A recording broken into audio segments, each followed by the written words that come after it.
jirtu bakka jirtanitti nagaan isinii haa baay'atu jecha viidiyoo darbe keessatti utuun exercise 1.5 utuun isiniin xumuriin kanan xumure har'aa isinii xumureen gara toopikii sattaanitti darba jechuudha.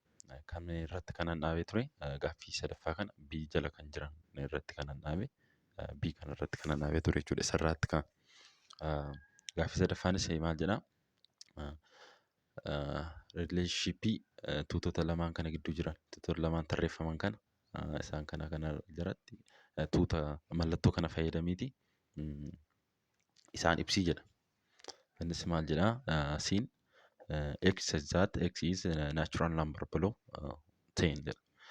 Natural numberii 10 gadi jiran tarreessi jedha. Isaanis maal ture tarreessuu dandeenya. Siin walqixa mallattoo tuutaa fayyadamneet x that x is a natural x natural numberii 10 gadi jiran jechuudha. X 10 gadi kan jiran maqaa dhahuu dandeenya. Mallattoo tuutaa fayyadamneet siidhaaf jechuudha. Maal fayyadamna? Mallattoo tuutaa fayyadamneet 1 2 3 jenneet haga 9tti barreessina jennee haga 9tti barreessina mallattoo tuutaatiin cufna. Inni diirra jiru immoo maal inni D immoo maal qaba? 1 2 4 8 qaba. Kanaaf D'n mallattoo kana akkamiin fayyadamna? Mallattoo ishee as keessatti jiran kana D'n hundisaa tuunni D hundisaa C keessa jiru. Kanaaf yeroo kanatti maal jennee ibsina?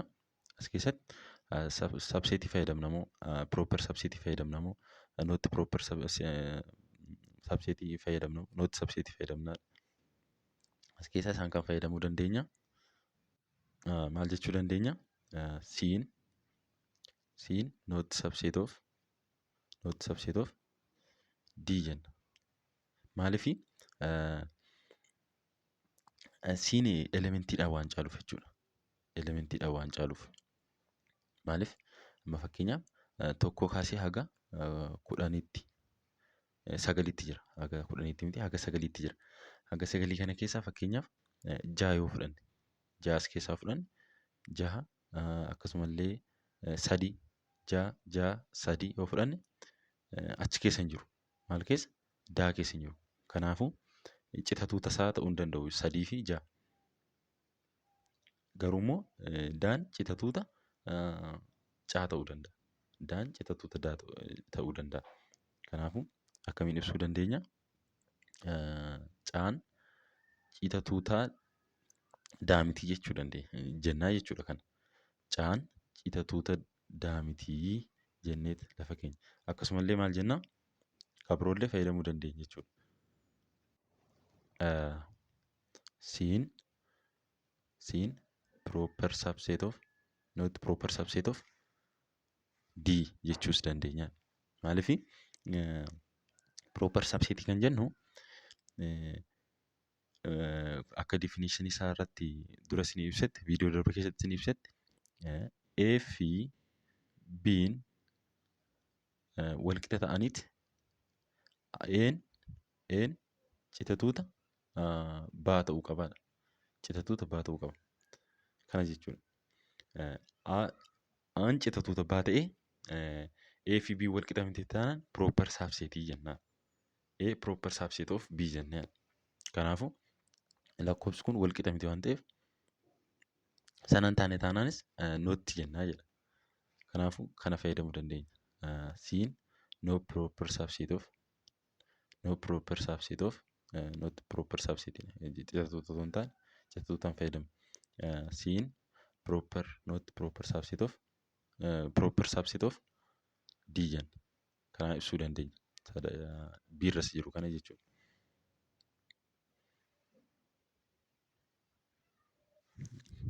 Ifa dhadhee yaada.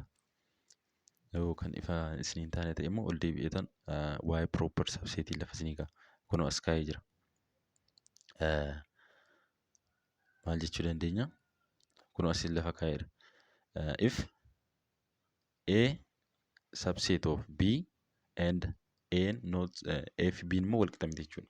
A is a proper subset of B jechuun A fi B aan citatuuta baa ta'ee A fi B wal qixa miti jedha. Kana jechuun immoo A is called proper subset jennee waamna. Aan citatuuta baa ta'ee A fi B wal qixa miti taanaan A maal jennee waamna? Kana yeroo maqaa dhoofnu maaliin dubbisuu dandeenya? Maal jennee maqaa dhoofna? A is called proper subset of B. A proper subset of B jennee waamnaa jechaadha. Kana immoo akkasiin barreessina.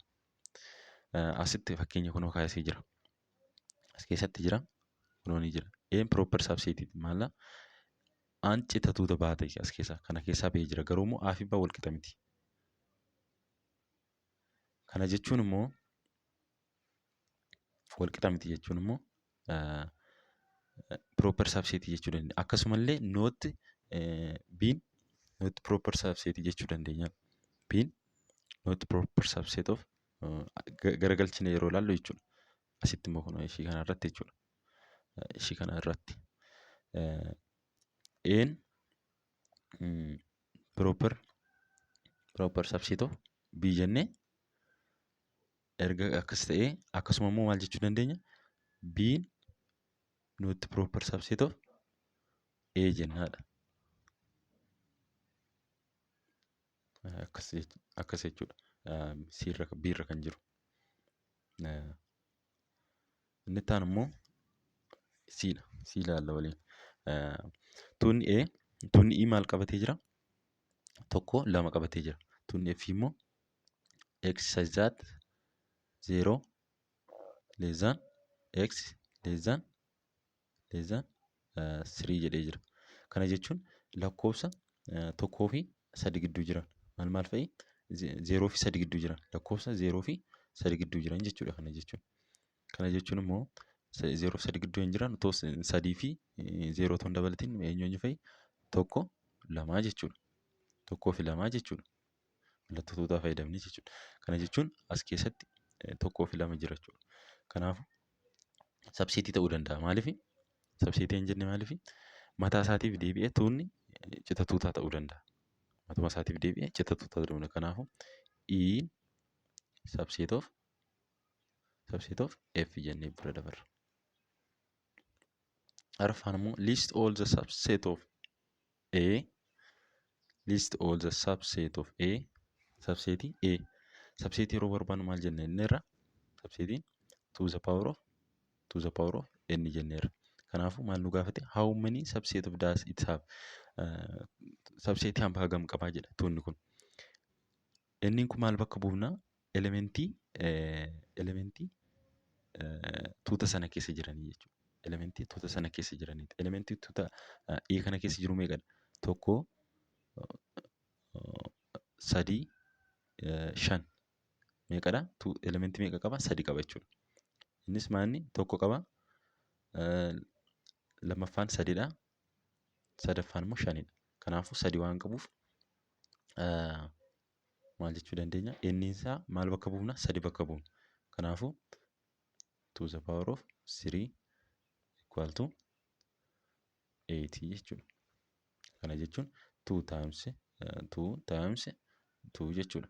To the power of 3 jechuudha. Kanaafuu 8 jennaa jedha. Inni taanuma shanaffaa list all the proper subset of D. Proper subset jechuun immoo maal jenneerra? Viidiyoo darbe keessatti to the power of n minus 1 jenneerra. Subsetiin to the power of n dha. Proper subsetiin immoo to the power of n minus 1 dha. Kanaafuu tuunni as keessa jiru meeqadha? Kan D kan tuuta D kun meeqa qabatee jira? Inni an bakka bu'u elementii meeqa qaba? 2 qaba. 2 qaba jechuudha. Kanaafuu humni proper subsetii isaaf proper subsetii meeqa qaba? Formulaa kana argachuu dandeenya jechuudha. Kanaafuu to the power of n keenya meeqadha? 2 dha miti. Elementii meeqatu achi keessa jira? D keessa. 2 dha jechuudha. Minus 1. To the power of 2 jechuun 2 times 2 jechuudha. Kana jechuun immoo 4 dha. 4 jechuu dandeenya. Walqixa fayyadamnee jechuudha asitti. 4 minus 1 jechuun immoo 3 dha jechuudha. Kanaafuu asitti 3 bakka buufna jechuudha. Asitti 8 dha, asitti immoo 3 dha. Gaaffii lammaffaadhaaf, gaaffii shanaffaadhaaf. Gaaffiin shanaffaan deebiin isaa 3 dha, gaaffii arfaffaan immoo 8 dha jechuudha. Inni itti aanu immoo mata dureen itti aanu toopikiin itti aanu maannaa operation on the seat operation gochuudha jechuudha. Tuuta tokko waliif akkamittiin operation goonu walitti makamuu isaanii akkasumallee intersection isaanii universal seat isaanii akkamitti makoo isaanii isaan qaban waliif qaban kipha isaan waliif qaban isa jennu jechuudha. Kutaa gadi keessatti kan barattan waa'ee kiphoota waa'ee universii isaanii waa'ee makoo kan jennu jechuudha. Isaanidha jechuudha. Akkamitti kan siitii kana keessatti tuuta asitti immoo waan fayyadamnu kan jedhu immoo wajjin ilaalla. Inni tokko inni definitionii 1.6 irratti arginu the university universal seat universal seat universal seat usually denoted by U is a set has element all are later set without any repetition of element. Kana jechuun universal seatiin mallattoo maaliitiin bakka bu'a? U'dhaan bakka bu'a. U ishii kana ishuma argitan kana U'dhaan bakka bu'u. The set which has elements are all related set without any repetition of elements. Kana yeroo jennu walitti makamuu tuutotaa ta'e agarsiisa jechaadha. Walitti makamuu isaanii universaliin walitti makuu isaaniiti kan nutti agarsiisu. Kana jechuun which has all element related set related waliin goota yeroo related waliin goon yoo kan isaan wal fakkaatoo qabaatan osoo irra deebiidhaan hin saamnu jechuudha. Irra deebiidhaan hin barreessinu jechuudha. Kana jechuun tuuta tokko fudhannu fakkeenyaaf as keessatti activity keessanii irratti kaa'ee jira. Kana ilaaluu dandeessu. Een kana biin kana. Kana yeroo universal isaa saamnu maaliin barreessinu maali goona tokko jenna as keessa tokko jira as keessas tokko jira. Maaliif makoo isaa kana yeroo barreessinu as tokko jira asis tokko jirannee A keessas tokko jira jennee B keessas tokko jirannee ammas tokko deeballee hin saamnu. Maaliif irra deebi'uu barbaachisu jechuudha. Yeroo makoo isaa sun saamnu universii yeroo saamnu jechuudha. Yeroo universii barreessinee anneen irra deebinuu jechuudha. Irra deebinee miti kan nuti fayyadamnu jechuudha. Kana ibsa walumaa galatti. Yoo kan isin hin galate immoo activity yeroo hojjennuu fi exercise isaa yeroo hojjennu akkasumallee example isaa yeroo itti fudhannee ilaallu isin gala jechuudha. Isin kana naaf qabadhaam. Akkashii kan akkanaan dagan universal seatiin maal akka ta'e. There are several ways to create new sets from the sets that have already have been defined. Such process from the new set is called set operation. Tuutota ittiin uumnee ibsinu tuutota ittiin ibsinu ni jijjiiru isaan baay'eedha jedha. Walumaa galatti ibsameedha jedha. There are several create new sets from the set that have already have been defined. Tuutota ittiin ibsinu kana gara kana olitti dura baranneerra jechuudha. Tuutota haalota akkamiin ibsinu akkamiin fayyadamnee akka ibsinu meetodoota akkamii akka jiran jechuudha. Isaaniin ilaalaa turre. Isaan maal jedhamuun form of the such process of forming new set is called set operation jenneet waamne jechuudha. Haalaalu activity kana waliin. The set universal let the universal set is the set of the natural number n and a. Amma gaa natural number the set of natural number n bakka fudhanneerra akkasuma immoo a fudhanneerra. Amma set natural number jedhamte egaa inni universal set jenneerra. Universal setidha. Maaltu natural number universal setidha. Tuun nuti qabnu immoo A fi B dha. Inni immoo maal qaba? Tuunni A tuuta ishii as keessaa kan argina. Inni maal qaba? 1 2 3 4 5 6 jedhee jira. B'n immoo 1 3 5 7 9 jedhee jira. Tuuta isaan kana qaba. kana nuu kennee jira jechuudha.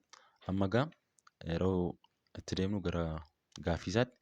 Can you write the set consists all natural numbers that are in A and are in B? Kana jechuun natural numberii A keessaa fi B keessaa.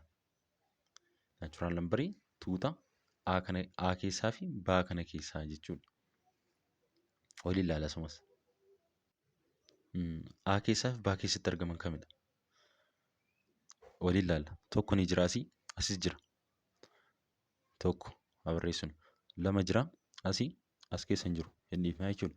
3 jira as keessas 3 jira. B keessas jechuudha. 1 3 mallattoo tuutaa asitti fayyadamne jechuudha. 5 haa fudhannu. 4 haa fudhannu. 4 hin jiru as keessa B keessa. A keessa malee. 5 haa fudhannu. 5 jira.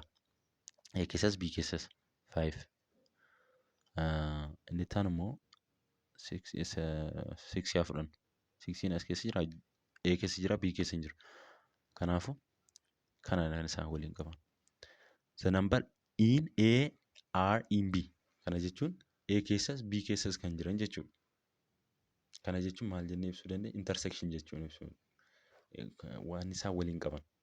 Yookiin immoo A keessas jiraatu B keessa kan jiran 1 3 5dha jechuudha. Akkasitti ibsuu dandeenya. Intersection jettanii ibsuu dandeessu. Intersection maal akka ta'e itti fufna jechuudha. Gara gadiitti waan ibsuuf na hordofaa. You can write down the set consists of lammaffaan immoo maal jedha? You can write down a set consists of all natural numbers that in A or are in B. Kana jechuun immoo S yookiin immoo B keessa kan jiran jechuudha. Ishiin kun endaadhaan wal qabsiise. Endaa yeroo ta'u kan isaan waliin qaban jechuudha. Makoo isaaniiti. Makoo otoo hin taane intersekshinii isaanii. Intersekshinii kibha isaa jennu jechuudha Oromoffaan. Kana jechuun A keessas B keessas kan jiran. Egaa maal jenna? Akka yuunivarsaalii jennu walitti makneetan nuti barreessinu maal jenna? 1 2 mallattoo tuutaa fayyadamne 3 4 5 6 7 6 7 8 9 jenneet keenyaa jechuudha. Kun walitti makimsa isaaniiti jechuudha. Walitti maknee keenya. Inni taan immoo we can write down the set consists of all natural numbers that are in A and are not in B. A keessa jiraatanii B keessa kan hin jirre. Waliin barreessine. Eenyu fa'i isaanii? A keessa jiru garuu B keessa hin jirre. Maal jennee barreessuu dandeenya? 2 barreessuu dandeenya. 2 barreessina. 2 4 6dha. Maaliif A keessa jira garuu B keessatti hin argaman. Kana jechuun inni ta'a. Akkasuma immoo B keessa jiraatanii A keessa kan hin jirres tarreessuu dandeenya. B keessa jiraatanii A keessa kan hin jirre 9 ni jira, 7 ni jira. Isaan kana tarreessa 9 fi 7 maqaa dha'uu dandeessu. Akkasumallee isaanuma kana jechuudha. Warreen B keessa jiraatanii A keessa kan hin jirre jechuudha. There are 3 most important set operation, namely union, intersection, and complement are discussed below.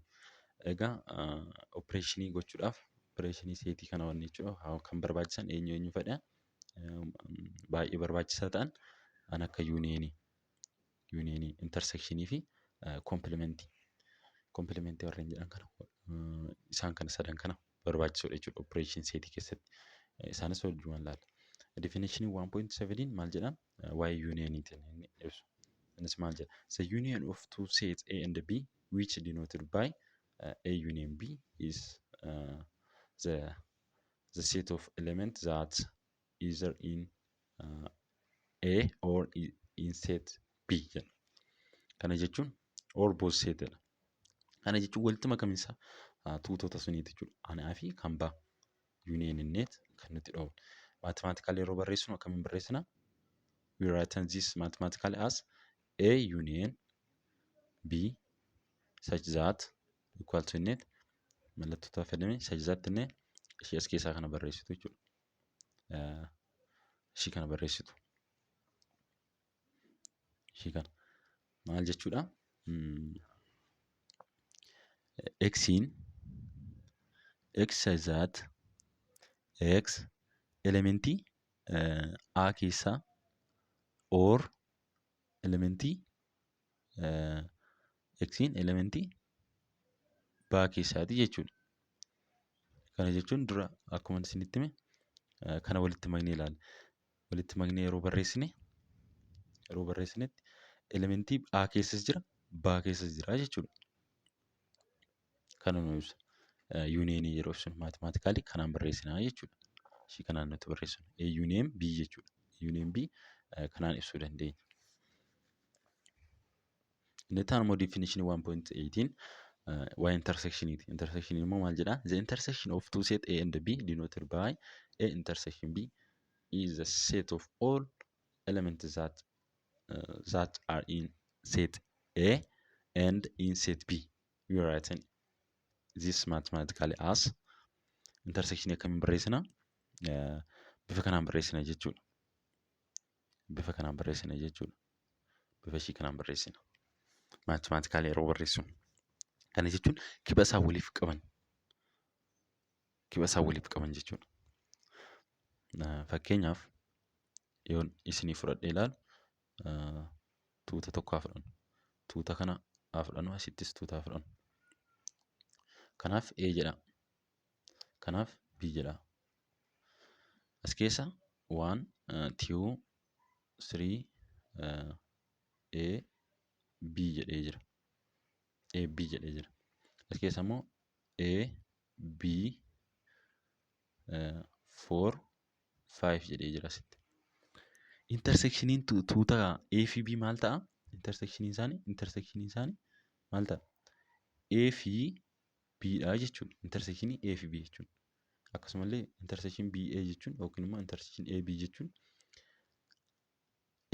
AB kana qaba jechuudha. AB lakkoofsa small letter barreessine kana jechuudha. Intersection isaa waliif qaban kunoo isanitti isiniif maru kana jechuudha.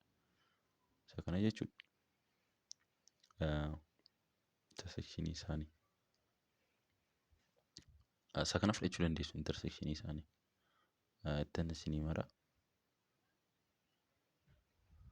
Intersection isaaniiti jechuudha. Intersection jechuun kana jechuudha. Mathematically yeroo barreessinu immoo akkasittidha. Elementii X keessa akkasumallee elementii B keessaati jechuudha. B keessa waliin qaban. Anis Bnis keessaa waan qabuuf jechuudha. Akkasiin barreessina.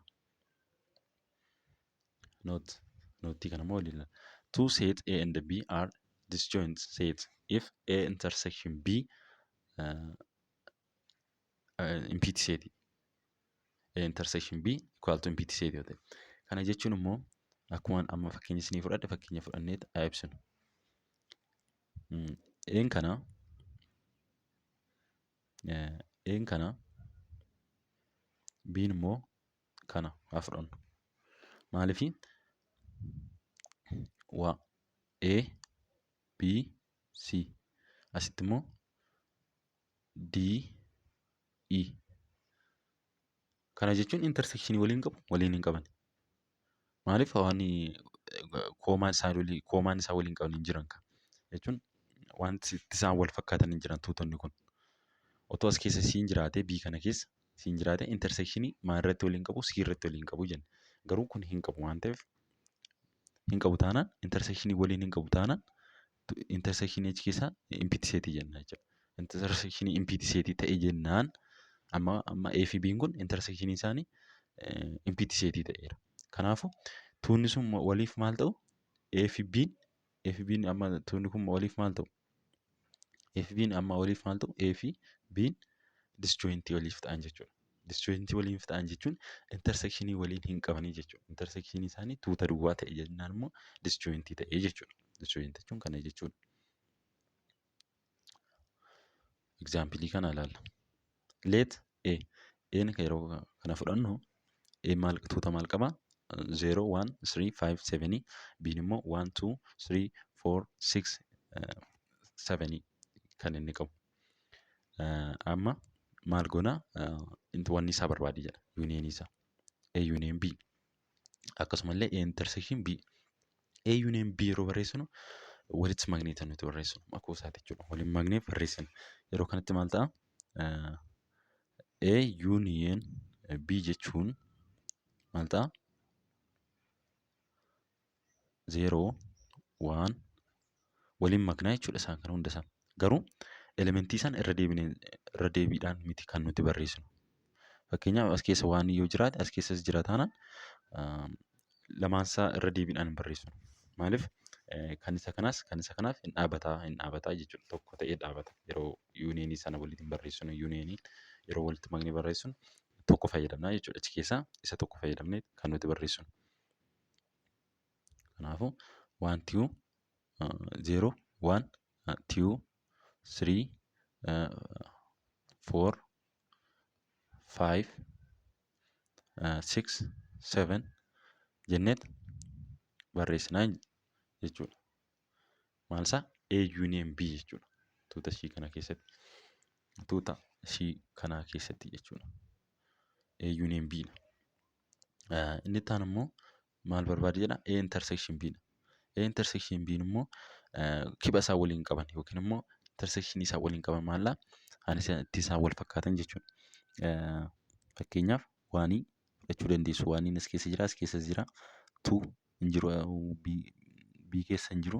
B keessa jira, A keessa hin jiru ta'uu hin danda'u. Kanaafuu 1 3 7 fudhanna jechuudha. Maaliif? Lamaan isaa keessatti argama. Lamaan isaa keessatti argama jechuudha. Fakkeenyaaf ammoo intersection isaanii argachuu dandeenya. Amma akka isinii ta'u Venn diagraamii kaasitan isinii ifa godha jechuudha. Fakkeenyaaf isuma A fi B fudhate kana. Fakkeenyaaf A'n kanaa ta'u B'n immoo kanaa fudhanna. Kanaa fudhanna. 0 ifama. Ani A'ti kun immoo B jennee fudhanna. Maaliif? Venn diagraamii fayyadame isiniin jedhe inni itti aanu immoo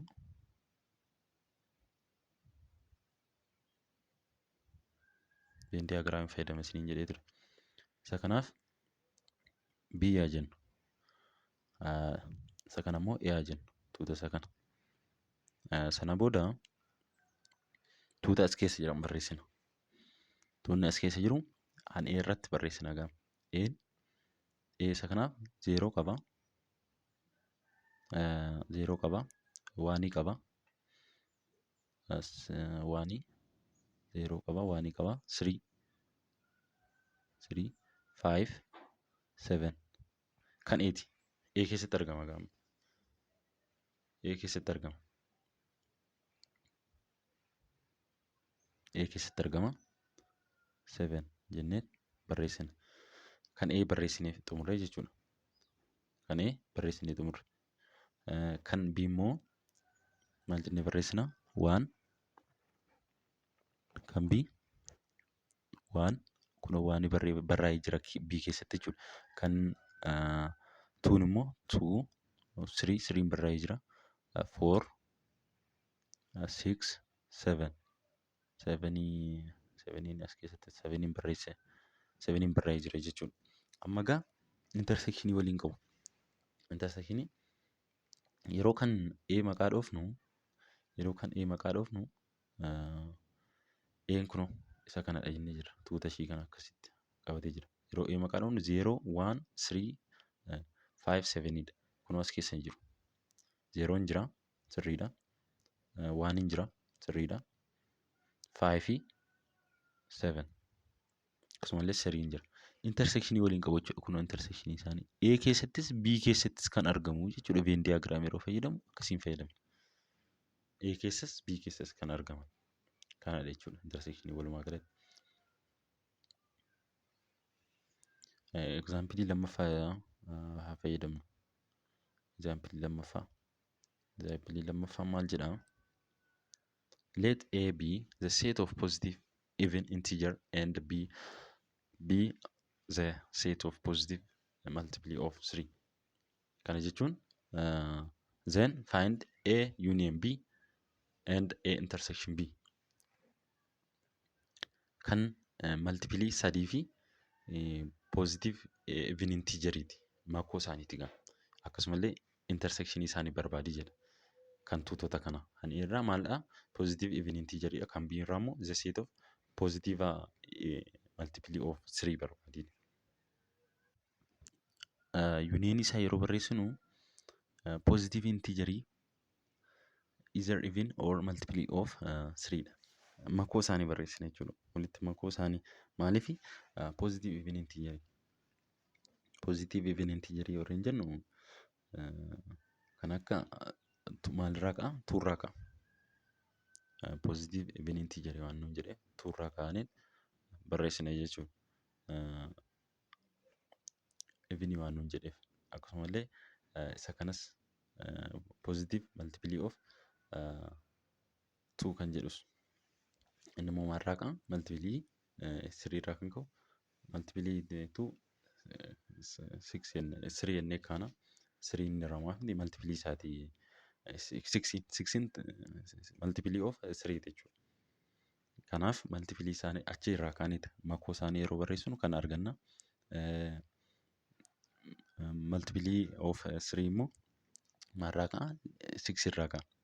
Akkasuma jedhee kan inni itti fufu jechuudha. Agneen nuti yeroo makoo isaa erga barreessinee booda intersekshinii nuti argannu yookiin immoo kibba isaan arganne immoo asirratti barreessine jechuudha. Ifa dadee yaada. Loon kun jira. Seeronni kun jiru isaan nootti kanarratti. Loon kun maal jedhaa? Hojii ilaalla jechuudha. Law of empty set and union. Law of empty set fi kan union wal ilaalla.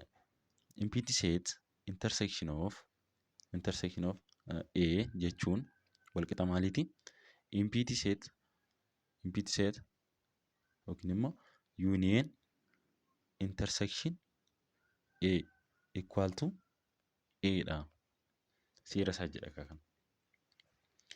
Looyin intersectionii fi unionii maal jedhaa? Akkasumallee looyin intersectionii fi unionii maal jedhaa?